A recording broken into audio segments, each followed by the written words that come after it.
Welcome back to Code and Codes. This is the second part of our machine learning section in the How to Crack AI interview series. So hey everyone, I am Sahil Makandar and today we are continuing where we left off. If you missed the first video, no worries. You can find the link in the description below and be sure to check it out for the foundational concepts before diving into this one. So before going to the next part, I want to show you the sections we want to prepare in this series for preparing the AI interviews. So these are all the sections from the machine learning to the C and basic OS. And these are like the foundations to our preparation. And in this video, I'm going to be explain this machine learning section. And from the machine learning section, these are all the topics are there which we are going to be explore. And into the last section, I completed these topics. Okay. So before going to the next part, make sure to watch the last video if you haven't already, and let's get started with the today's content. And don't forget to subscribe and hit the notification bell to stay updated on this series. So let's start this new session. Okay, so in this part 2 of the machine learning, I'm going to be explain what is the feature scaling, what is the mean normalization, scaling versus normalization. Then we will see the polynomial regression, normal equation. Then for the logistic regression, we will see why the linear regression not used in the classification, the hypothesis, decision boundary, cost function, and the gradient descent into the logistic regression. Okay, so let's start with our first topic, which is the feature scaling. Okay, so feature scaling is like I can say the feature scaling is the pre-processing method or the technique which is used to transform our feature into some specific range.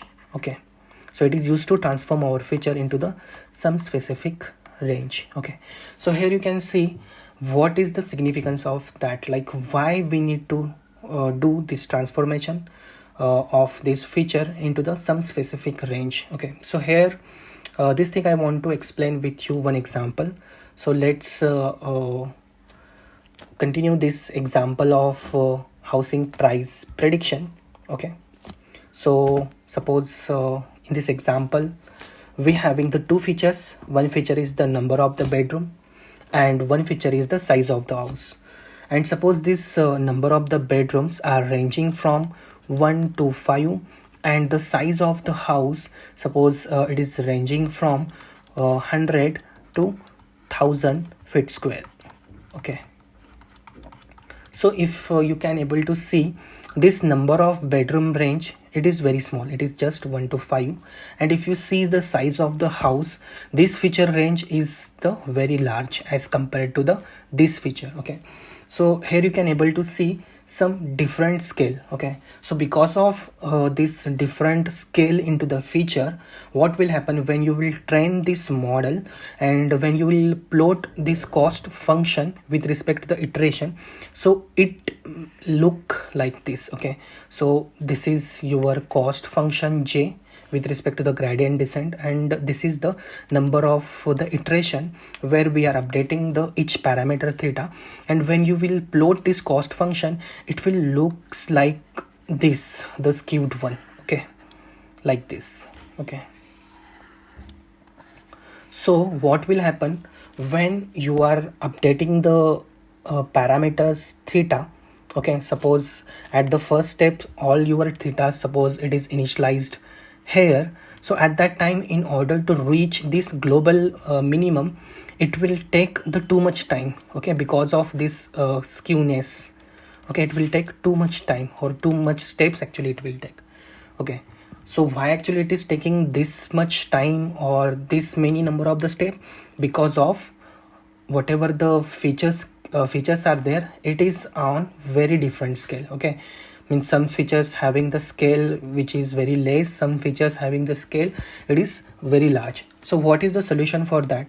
So there is the one solution is that we need to transform these features into some specific scale. Okay, so for that the most simplest method we can use, which is the feature scaling. Okay, like what we need to do, whatever your features are there, we need to divide that feature with the range.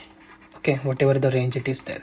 Okay, for example, what we will do, this number of bedrooms, okay, we will divide with their range, which is nothing but 5. Okay, then what will happen with this, all these features which is the representing the number of the bedroom, it will come in the range between 0 to 1.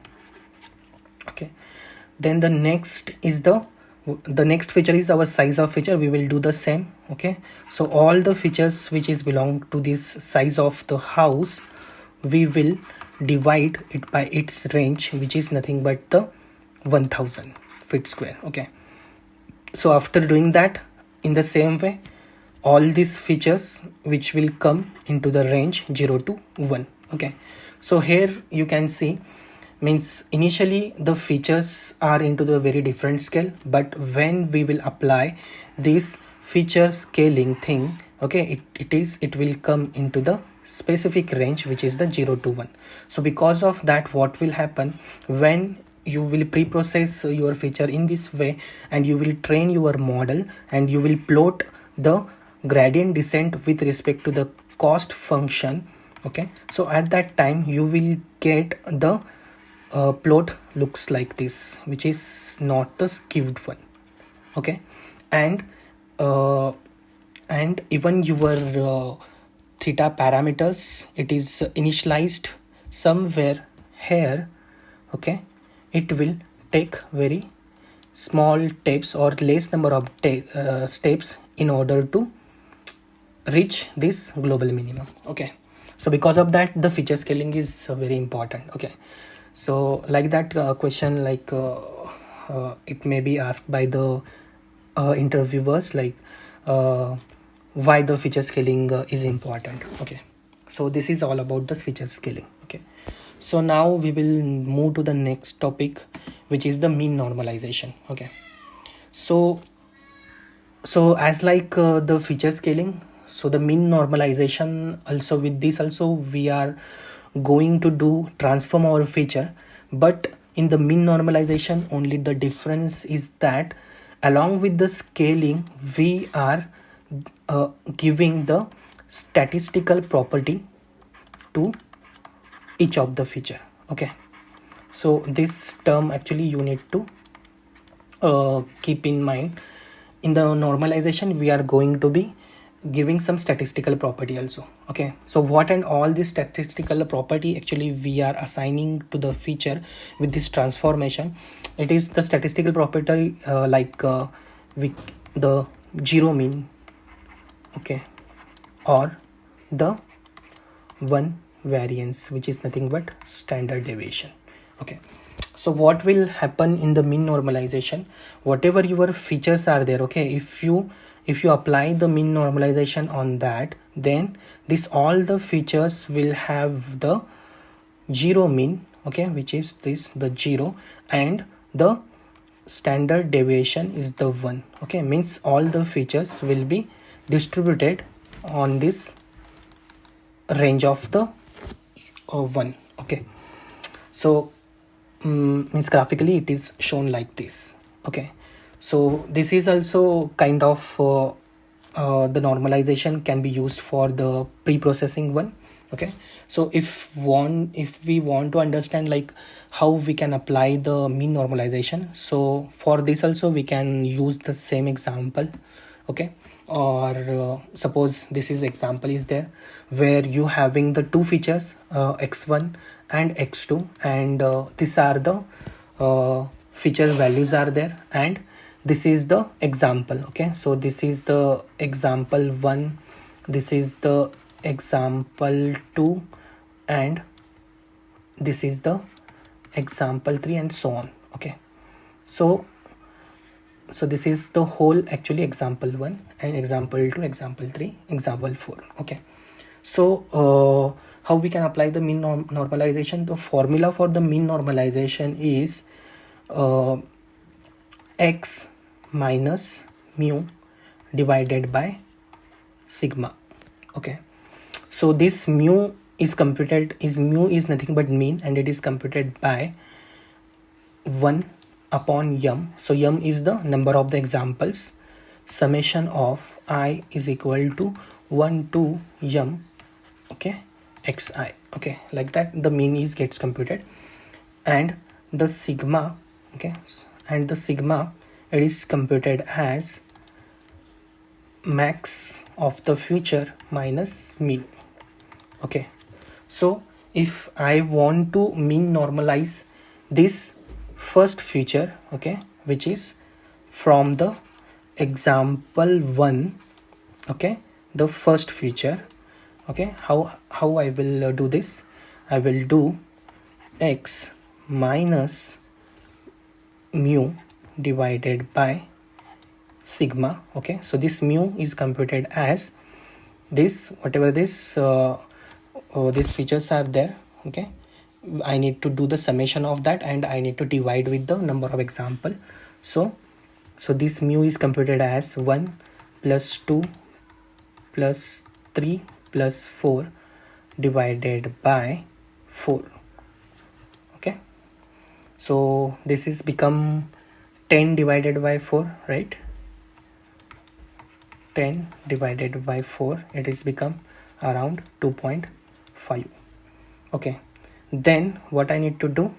I need to, in order to compute the sigma, I need to find the max of the x1 and mean of the x1. Okay, so max in the x1 is this one, and mean is this one. Okay, so 4 minus 1.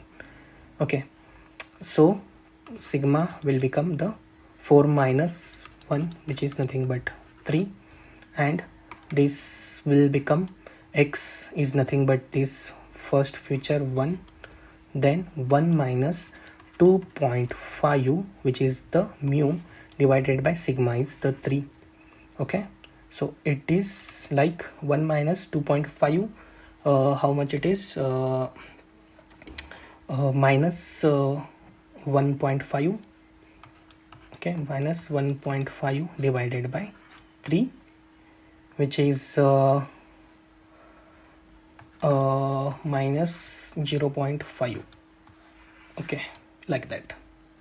Okay, so in the same way I need to find out the x2 also. I need to compute for this x2. Okay, so for the x2 is, it is into the first example the into the first example, x2 is into the first example the second feature. Okay, this is the x2. okay, or I can write the x2 1. Okay, this is the x1 1. okay, so this I can compute by 1000 minus, okay, so mu is 1000 plus 2000 plus 3000 plus 4000 divided by the 4, which is coming around 250, I think. Yeah, it will come around the 2500. okay, because 10,000 divided by 2, it will this, and divided by 4000 minus 1000. So sigma is the max minus mean. So max in x2 is 4000 and mean in the x2 is 1000. So max minus mean, it is the 3000. okay, so here actually we will get this, means by proportionally we will get the 0.5 only.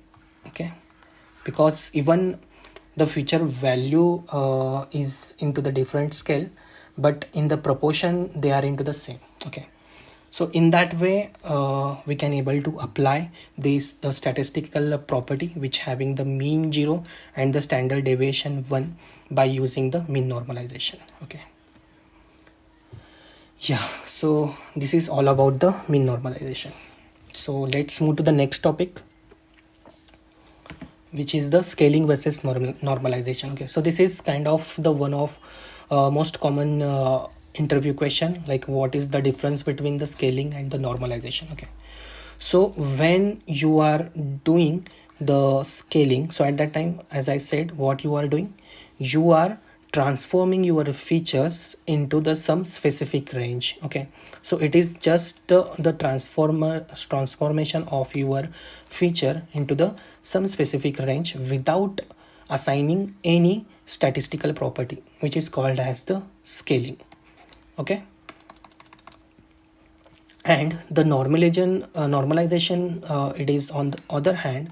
So with the normalization, not only you are transforming your feature into the specific scale, but also you are assigning some statistical property.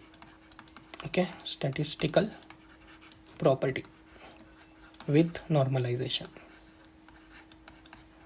Okay, yeah. So what and all that statistical property is there? For example, with the mean normalization, you can able to assign the mean 0, okay, and std 1. Okay, so this is the difference between them. Then you having the question, when we will use the scaling or when to use this normalization. Okay, so the scaling is like when you having the features, if you having the features in the very different scales, okay, at that time you can use the scaling. And also if your features are sensitive to the distance, so at that time also you can use the scaling. So into the most the common algorithms, the scaling it is used into the KNN, which is the k nearest neighbor, or the k-means clustering, or the linear regressions problem. Okay, or the classification also it used. Okay, and the normalization is like it is depending on the use case. Okay, suppose you having the use case in which whatever the data it is produced, it is produced by the Gaussian distribution. So at that time you can use this normalization technique. Okay, and also it gets used into the dimension reduction also, like the principal component analysis. Okay, but like the most of the researcher, what actually they do, they use the scaling also. Okay, they use the scaling also. Okay, then once the scaling is used, whatever the results are there, okay, they will do the test on that. Okay, then in the same way, in order to compare with the normalization, the same on the same data, they will do the normalization also. And whatever the results which they are getting, they comparing with the scaling thing. Okay, so whatever the thing which is giving the best results, they are considering that one. Okay, so yeah, so it is like this. Okay, so I hope you understand. So let's move to the next topic. Okay, so next topic is the polynomial regression. Okay, so so the whatever the things we till now we saw with respect to the linear regression, it will helps means that algorithm will helps if you having the data which if you plot that data, or if you having the linear hypothesis. Okay, linear hypothesis means the hypothesis which is representing the line equation. Okay, which is representing the line equation. But what if you having the data, it is the non-linear. Okay, so at that time we need to use some complex hypothesis. Okay, some complex hypothesis. Okay, so if I want to give the example of this, suppose you having the data. Okay, and if you plot this data into the 2D plane. Okay, so at that time, suppose it is look like this. Okay, okay, suppose it is look like this. Okay, so if you can see this data, means if you try to if you try to fit there the linear line, okay, like this, okay, suppose this is the linear line, so it will not maybe the best fit to this kind of the data, okay. But if you fit here the hypothesis, like suppose this kind of the hypothesis, if you fit, okay, this kind of the hypothesis if you fit, then it may be the best suitable, okay. So whatever this hypothesis will be there, okay, it is representing the quadratic equation, okay. So we can say that it is the hypothesis, this hypothesis is based on the quadratic equation, okay.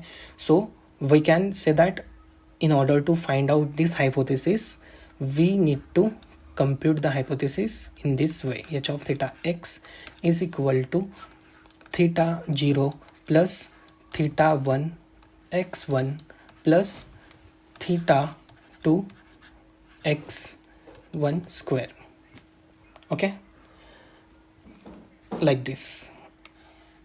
So this is called as the quadratic equation, okay, where we can able to fit our hypothesis in the complex data, okay. But if you can able to see, still this hypothesis also, it is not best suitable to this kind of the data, okay.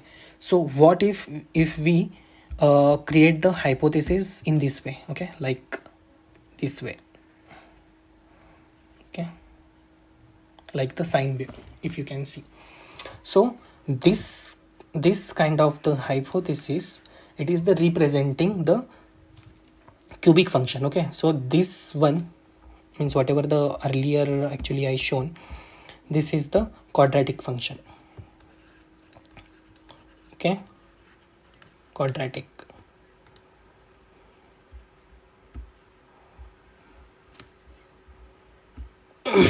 Sorry, quadratic function, okay.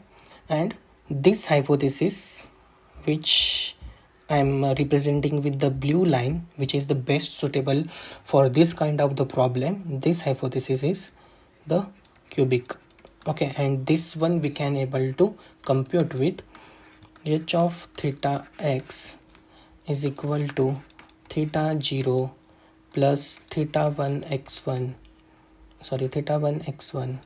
plus theta 2 x1 square plus theta 3 x1 cube, okay, like that. So this is the cubic function, okay. Then again in the same way the other functions are there, like the square root, okay. So if you the square root function is also there, okay. So that kind of the hypothesis, it is represented as the square root h of theta x is equal to theta 0 plus theta 1 x1 theta 1 x square theta 1 x square root of theta 1 x1, like that, okay. Yeah, so this is about the polynomial regression. So here when means the data set which we are going to use, so whatever the linear regression or linear hypothesis, if it is not best suitable because of the non-linearity of the data set, so at that time we have to consider this kind of the hypothesis, which is the non-linear and the complex one, okay. So we can able to solve such problem more with more good accuracy, okay. So this is about the polynomial regression. So I hope you understand this. So let's move to the next topic, which is the normal equation, okay. So the normal equation is like the analytical method.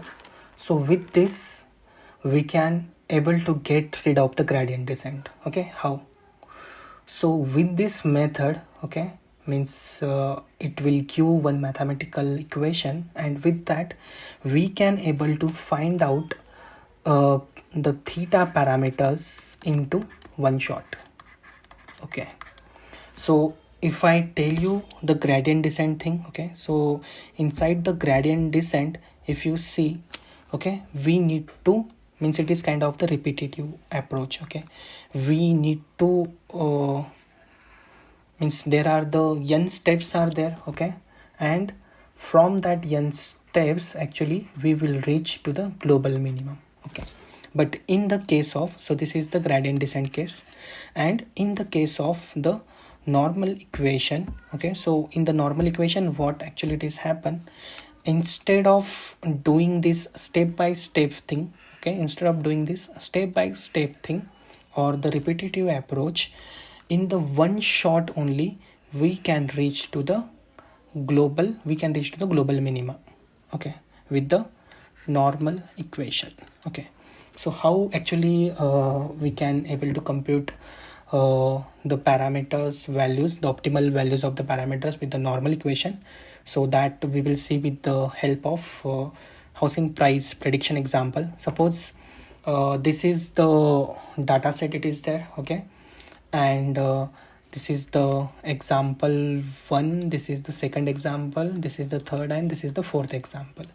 Okay, and for this data set we having the features like the size, number of the bedrooms, number of the floors, and age of house, and this one price is the nothing but label. Okay, so this x0 is we keep as for the, in order to balance out our mathematical equation, and because of we taken the value 1, so it will not affect that particular equation.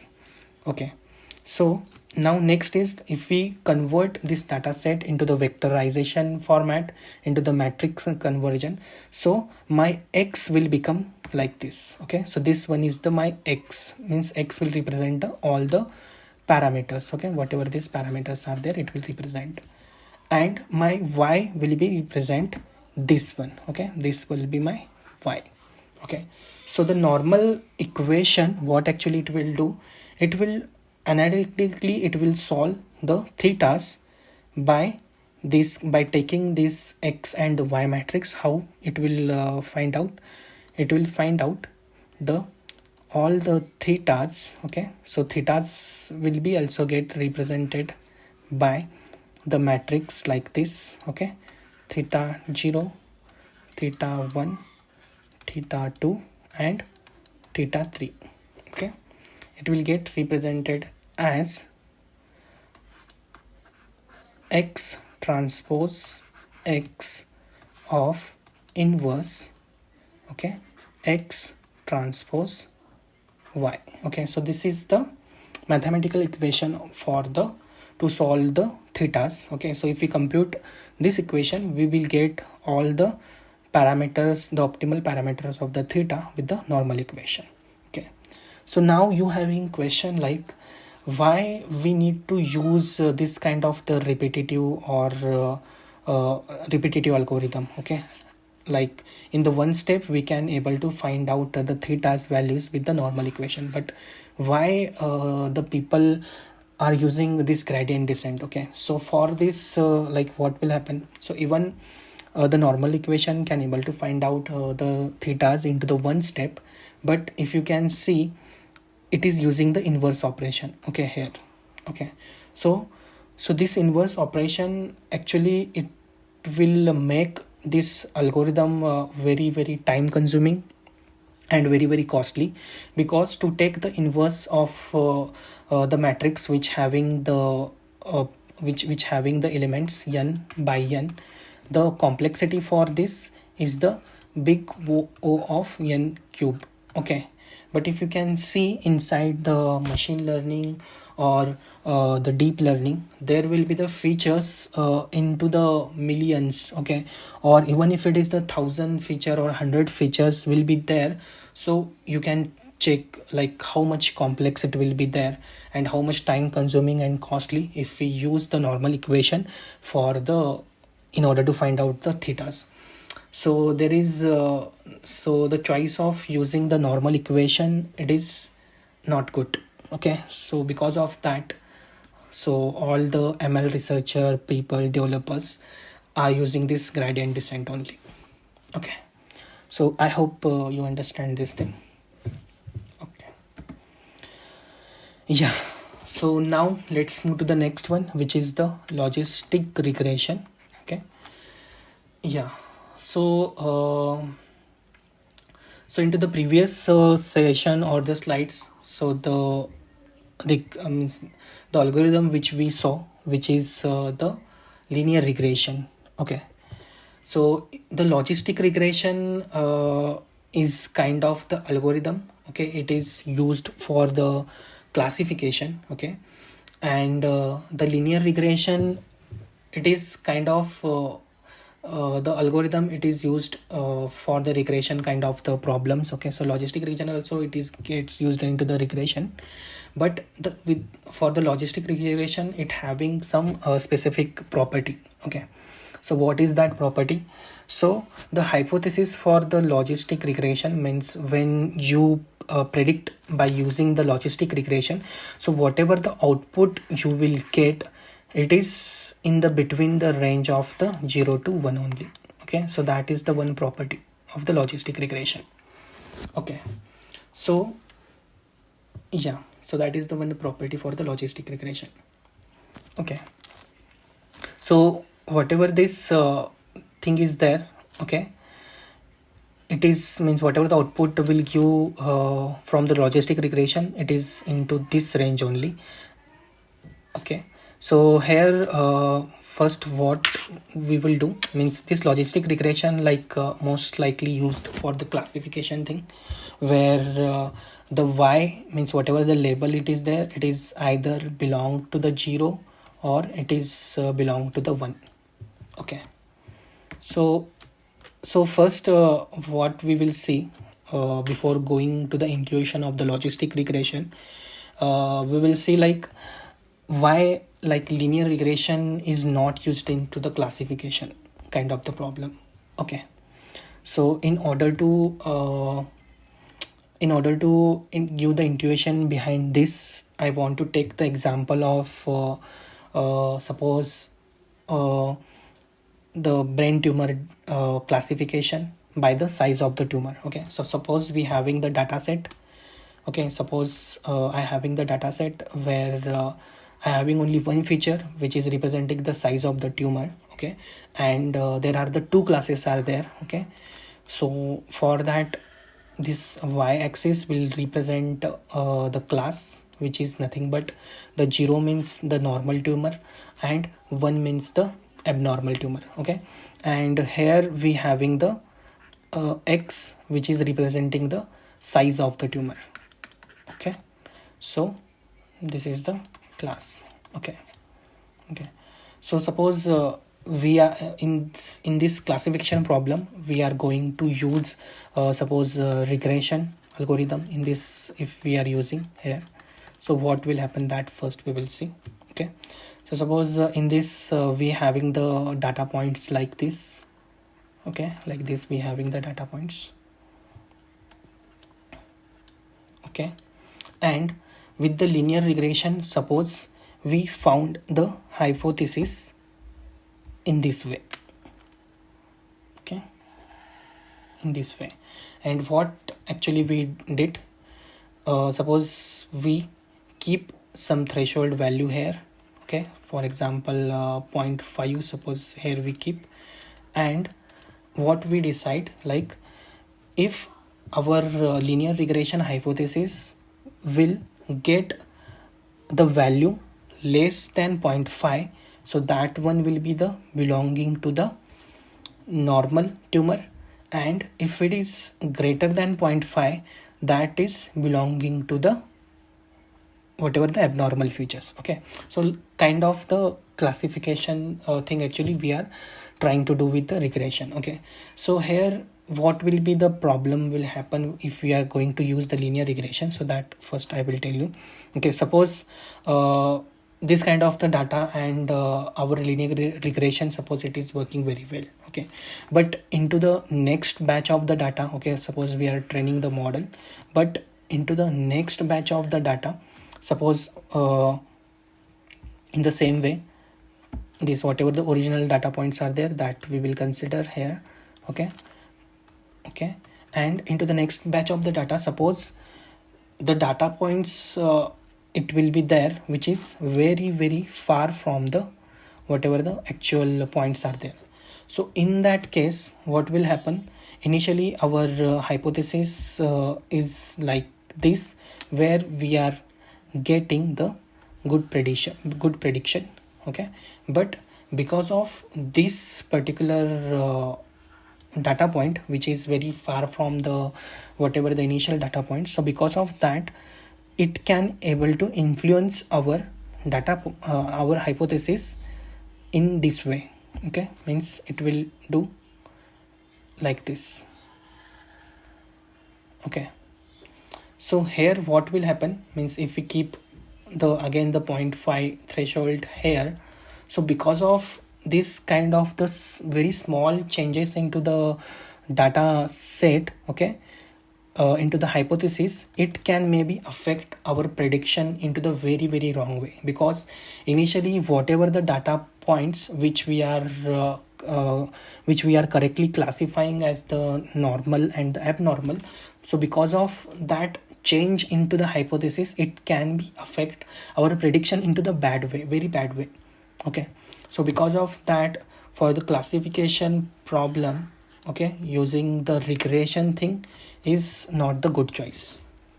Okay, so the interview may ask like why the linear regression is not used into the classification. So for this this is one kind of the intuition actually I given.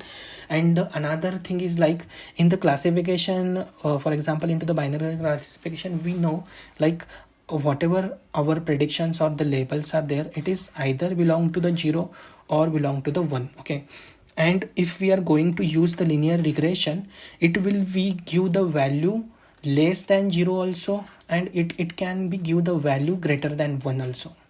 Okay, so the use case or the problem which we already know, like we need the output in the form of the either 0 or the 1, then using such kind of the algorithm which can able to give the value less than 0 and the greater than 1, it is not the good idea. So that is also one reason, like for the classification, the linear regression kind of thing they are not using. Okay, so that is the one thing. Okay, so now let's move to our actual thing, which is the logistic regression. So as I said, the output produced by the logistic regression, it is always into the range of 0 to 1. Okay, so why this will actually it is happen? Okay, so the hypothesis for the logistic regression actually it is computed by the logistic function. Okay, it is also called as the sigmoid function. Okay, so if you plot this sigmoid function into the 2D plane, it will look like this kind of the sign. Okay, like this. Okay, so here means this is the suppose this is the value 1 and this is the 0. Okay, so if you plot the sigmoid function, which is the logistic function, the hypothesis it is denoted by this kind of this thing. Okay, so if we keep the flow if we keep the hair threshold of the 0.5, so whatever the value which is greater than 0.5, it is, we can say it is belongs to the class 1, and the whatever the values which is less than 0.5, we can say it is the belongs to the class 0. And whatever this value which we are getting with the logistic regression hypothesis, it is always into the range of 0 to 1. Okay, so the mathematical equation in order to find out the hypothesis, it is h of theta x is equal to g of z. Okay, so this g is denoting the sigmoid function.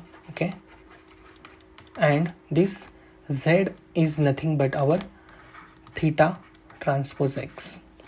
Okay, so this sigmoid function means if we combine all this, it will looks like this: 1 divided by 1 minus e raised to minus z. Okay, so this is like the sigmoid function. Okay, so this z it is replaced by this theta transpose x. Okay, so this is the equation for the logistic regression in order to find out the hypothesis. I hope you got this point also. We can move to the next. Okay, so sorry, I think here plus is there. Okay, 1 divided by 1 plus e raised to minus z. That is the equation in order to find out the hypothesis for the logistic regression. Okay, so now the next part is like, what is the decision boundary? Okay, so as I said, the hypothesis for the logistic, so this decision boundary first we try to understand with the logistic regression. So as I said, the decision, so the hypothesis for the logistic regression, it is denoted by, let me select the pen. It is denoted by h of theta of x is equal to g of z, where if we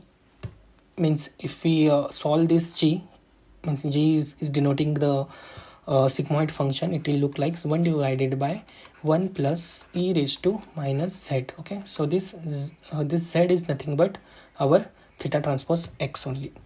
Okay, and as I said, the logistic regression will give the sigmoid function in this format. Okay, like in this way.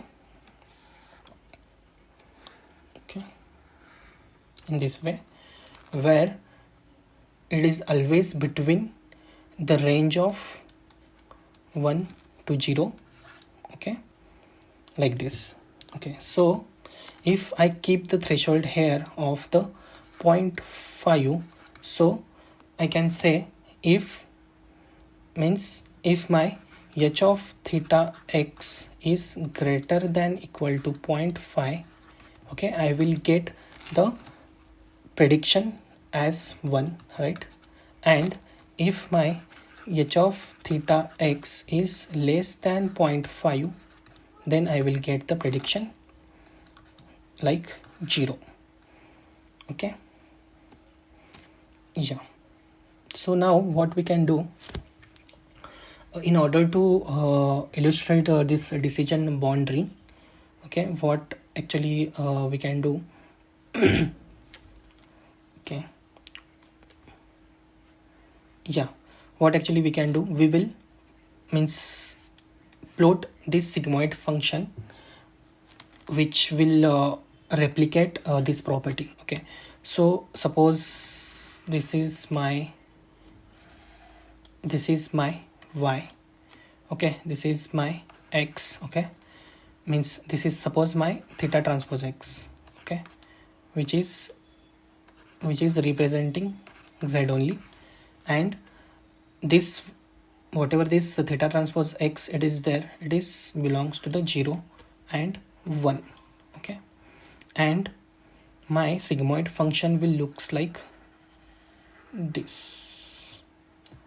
Okay, so here if what I'm saying, if theta transpose x whatever this h of theta transpose x is greater than 0.5, then my classification is belongs to the 1, and if it is less than 0.5, then it is belong to the 0. Okay, so here like I can say, okay, if my theta transpose x, okay, whatever this my theta transpose x is there, okay, if my theta transpose x, if it is greater than equal to 1, then I will get the prediction as 1. Okay, because if you can see, means after 0.5 only I'm getting the greater than, sorry, here it needs to be 0, means after the 0.5 I'm getting this upper side of that particular curve. So if I can say, if this theta transpose x is greater than this 0, okay, then I am getting the all the prediction as the 1. Okay, and in the same way I can say, if my theta transpose x is less than 0, okay, if you can see this negative thing, then after 0.5 it is getting the negative on the y-axis, but on the x-axis, which is representing the theta transpose x, so if it is the less than 0, then I will get all the predictions as the 0. Okay, so that is the one condition will be there. Okay, so now in order to understand this decision boundary, so I will take one example. Suppose I having the two features. Okay, we'll take some another pen. So suppose I having the two features, x1 and x2. Okay, so in order to represent this particular term, which is denoted by z, okay, so it is nothing but the theta transpose x. So theta transpose x, if I evaluate, it will give this thing, okay, which is nothing but x0, okay, x0 plus, sorry, theta 0, okay, 1 minute, it will give, like, I will try to understand in this way.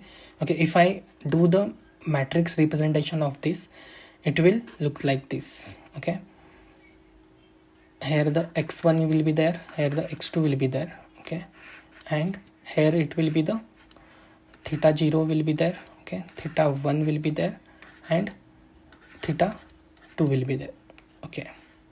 Okay, so in order to make this equation balance, we need to keep the x0 also, which is always be 1. Okay, and the theta transpose x. Okay, so if I transpose theta transpose x, if I do this matrix computation, then I will get the equation like theta 0 plus, okay, theta 0, which is theta 0 into x0, it will be there, but x0 is 1, so we will get the theta 0 plus theta 1 into x1, okay, theta 1 into x1 plus theta 2 into x2, okay, theta 2 into x2. Okay, so here suppose the theta 0 is the -3, okay, theta 1 is 1, and theta 2 is 1. Okay, then this equation will become -3 plus x1 plus x2.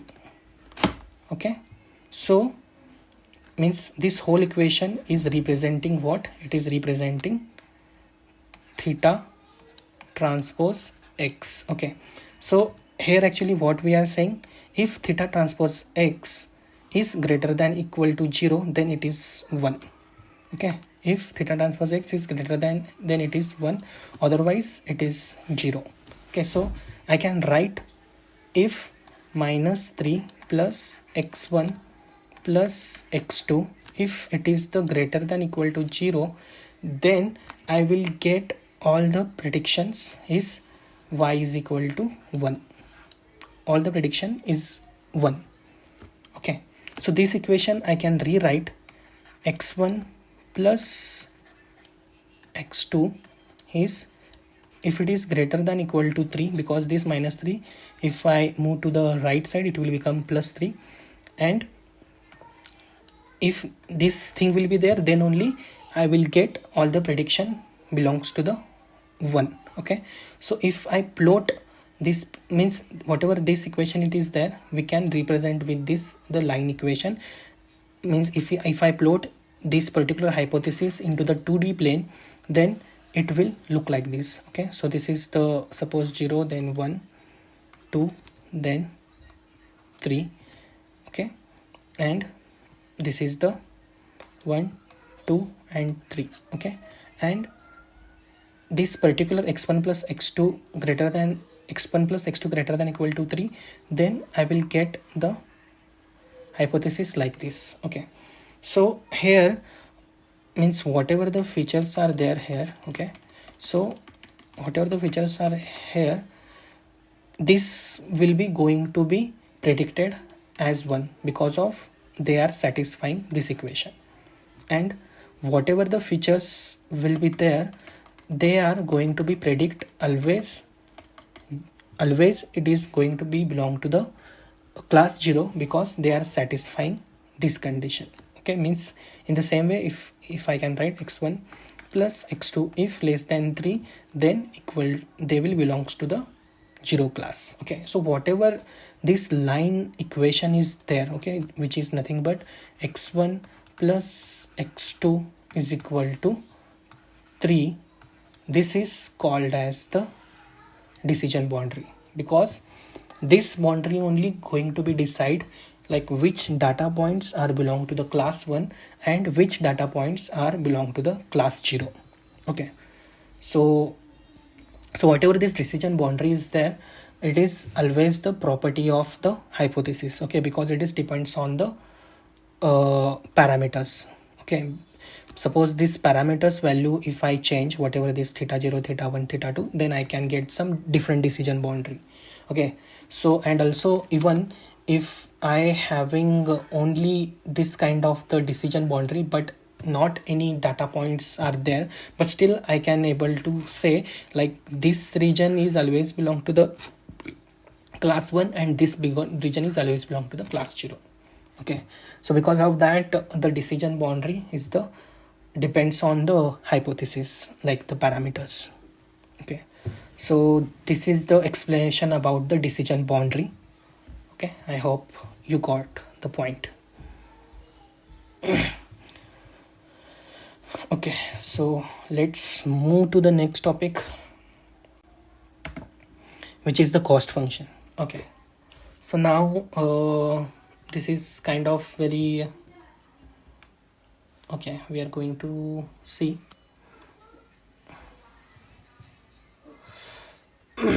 okay, so first let's understand what cost function actually used inside the logistic regression. Okay, so here like the square error kind of the cost function not going to be used. So for the logistic regression, the cost function is designed or it is it is kept in this way.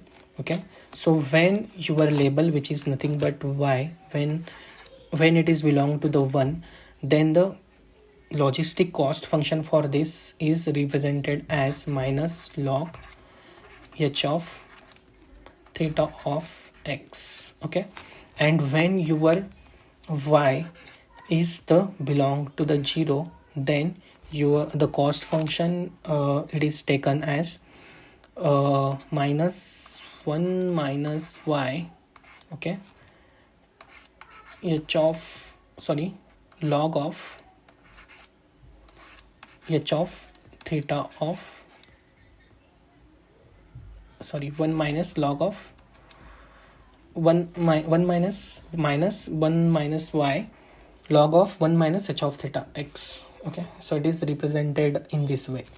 So when y is equal to 1, your cost function will be minus log h of theta x, and when y is equal to 0, then your cost function is minus 1 minus y log of 1 minus h of theta x. Okay, so why this will work? Okay, so for that also one intuition is there. Okay, so when y is equal to 1, okay, my cost function is this, which is nothing but minus log h of theta of x. Okay, so if I plot this particular function into the 2D plane, so it will looks like this. Okay, so in this this is the function which is in this this is our hypothesis. Okay, This is our hypothesis h of theta x, and this is the whatever the cost it is belongs to that. Okay, and this function is represented as, and it is always between the 0 and 1. Okay, so whatever the h of theta x is there, it is always between the 0 and 1, and the minus log h of theta x, it is like this. Okay, it is ranging from like 1 to infinity. Okay, so here like what actually we are saying, when y is equal to 1, okay, means when your whatever your y is there, that is 1, and your prediction is also 1. Okay, so when I will use the different pen. Okay, so when your y is equal to 1, okay, when your y is equal to 1, and at the same time whatever your predictions is there, that is also is equal to 1, so at that time you will get the cost 0. Okay, means that is only expected, means when the predictions and the ground truth is match, then we are expecting the cost needs to be 0. Okay, but in the same way, when in the same way, when your y is still 1 but your h of theta x, means whatever the predictions are 0, okay, so at that time you will get the loss is infinite. Okay, because whatever this minus log h of theta x, it is ranging from 1 to infinite. Okay, so because of that this particular cost function is going to be work in this case. Okay, in the same way, as I said, in the same way, if we can able to see the intuition behind when y is equal to 0, that thing. Okay, so if I plot this also, like when y is equal to 0, then our cost is computed as 1 minus y, okay, log of 1 minus h of theta x. Okay, so if I plot this particular function, okay, so the y-axis is the cost, the x-axis is the h of theta x, and if I plot this particular function, then it will looks like this. Okay, it is going from 0 to infinity. Okay, so let's understand like why this function is, means why this equation when y is equal to 0 it's going to be work. Okay, so here also, so this equation is used when your y is equal to 0.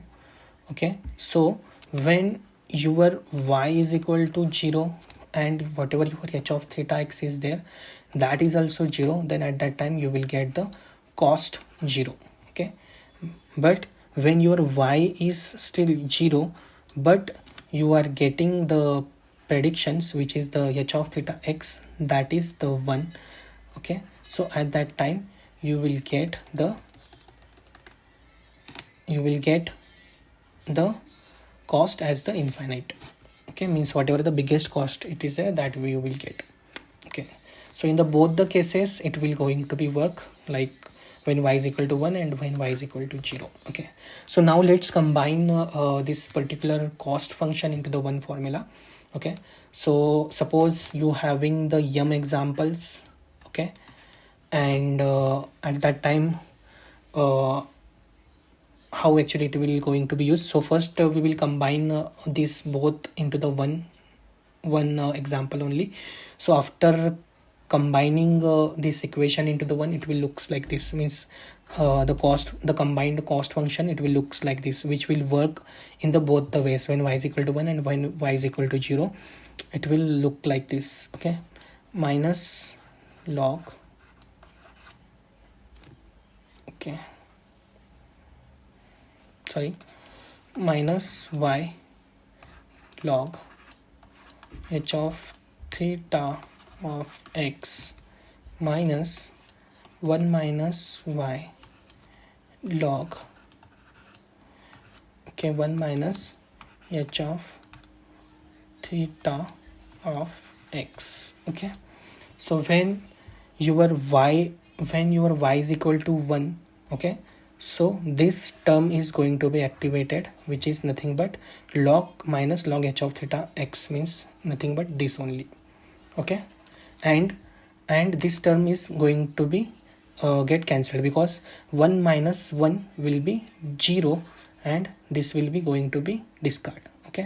But when your y is equal to 0, when your y is equal to 0, so at that time what will happen? This will become get discard, because when y is equal to 0, then 0 into anything will be 0, and this will be your actual thing will be like minus 1 minus y log 1 minus h of theta x.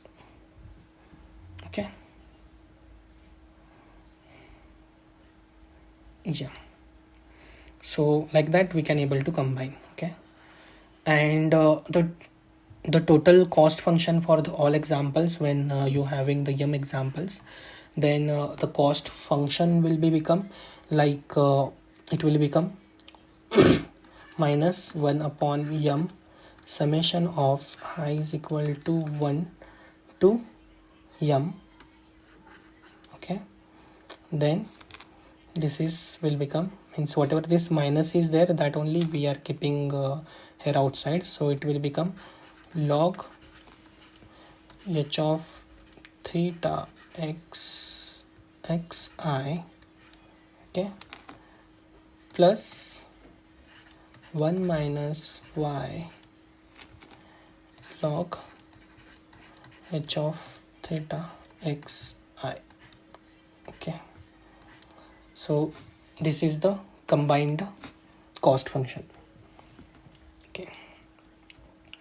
So I hope you got the idea, like how the cost function for the logistic regression is getting designed, and the intuition behind it.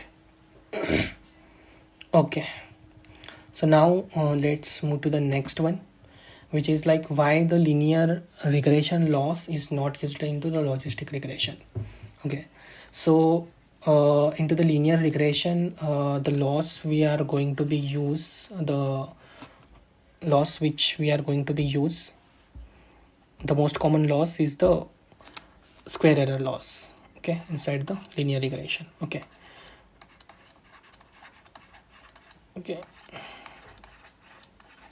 So this loss is represented as 1 upon 2m summation of I is equal to 1 to m, then h of theta xi minus yi square. This is the I only. So if we keep this loss inside the logistic regression, so here if you can see this term, which is where we are finding the actual prediction, and the h of theta x, it will be gets replaced by 1 divided by 1 plus e raised to minus theta transpose x, which is nothing but z only. So and this equation, as we said, it will looks like this, right? It will look like this kind of the sine wave, where the 0.5 is threshold and it is always between 1 and 0. So if you are going to plot your function, means if you are when you will going to plot your cost function with respect to gradient descent by using the square error loss, then it will looks like this, which where the y-axis is the cost and these are the number of the iteration, and it will look like this. Why it is look like this? Because of it having the logistic property, because of in the hypothesis. So because of that, it may be having the means the lots of the number of the local minimas. Okay, and this function is there, it is called as the non-convex. Okay, because it will not get means there is the not the global minima is there. Okay, and that will create the problem if we are going to use the logistic regression. Okay, so because of that they designed the cost function in such a way that by using by this particular thing, if you can see, this is giving you the convex thing. Okay, means the convex cost function it will give. So with that you will get the gradient descent. When you plot with respect to the cost, you will get the more convex thing because of that logarithmic term and the equation they designed in that way. Okay, so for the logistic regression, using the linear regression laws is not the good idea. Okay, so this is kind of the intuition behind it, like why we not have to use the logistic why we not have to use the linear regression laws inside the logistic regression. Okay, so now the next thing is like how the gradient descent will be there inside the logistic regression. Okay, so the gradient descent, the formula means whatever the steps are there, that will be the same only. Okay, so for the logistic regression, the first step is like we need to initialize the all the parameters randomly. Okay, that will be the first step. Okay, and then the next step is like we need to repeat until converge. Okay, repeat until converge. Okay, and we need to update all the thetas in this manner. Okay, theta j is equal to theta j minus alpha into derivative with respect to cost function, and if we compute that thing, it will gives like this: 1 upon m summation of I is equal to 1 to m to h of theta x I minus y I, okay, into your x j. Okay, so here your j, whatever the j is there, it is belongs to the 0 to n. Okay, and n is your number of features. Okay, so the gradient descent is same only, but whatever this h of theta x I it is there, it is computed by the sigmoid function. Okay, which is nothing but this one,